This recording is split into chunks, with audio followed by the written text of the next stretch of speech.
Hi and welcome to my daily devotional for Thursday the 24th of February.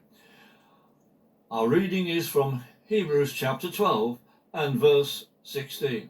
Take care that no one is sexually immoral or an irreverent person, like Esau, who for one meal sold his birthright. We continue from where we left off yesterday, and we're going to read from Genesis chapter 6 and verse 5, where we read, Now the Lord observed the extent of the people's wickedness, and he saw that all their thoughts were constantly or consistently and totally evil. The following verses relate how God was sorry that he had ever created mankind, also of his plans to wipe from the earth all mankind except Noah and his family. Some may say that there is some competition as to which generation of mankind has been consistently and totally evil. Some would say that our present generation is a contender for that title. All generations have periods where evil thoughts dominate and where wicked schemes are plotted against God and his people.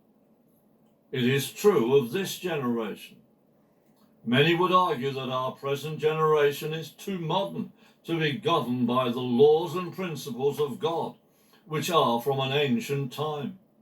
Others state that it is the timeless laws of God that are the glue of society, preventing it from disintegrating into a dark pit of misery, despair, and hell.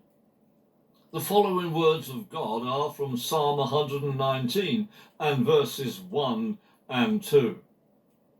Happy are people of integrity who follow the law of God, of the Lord. Happy are those who obey his decrees and search for him with all their hearts. As they search for happiness, generation after generation abandons God and our Lord Jesus Christ. Our friends, neighbors, and relatives dump following after God and Jesus so that they can run after every fashion and fad that takes their fancy.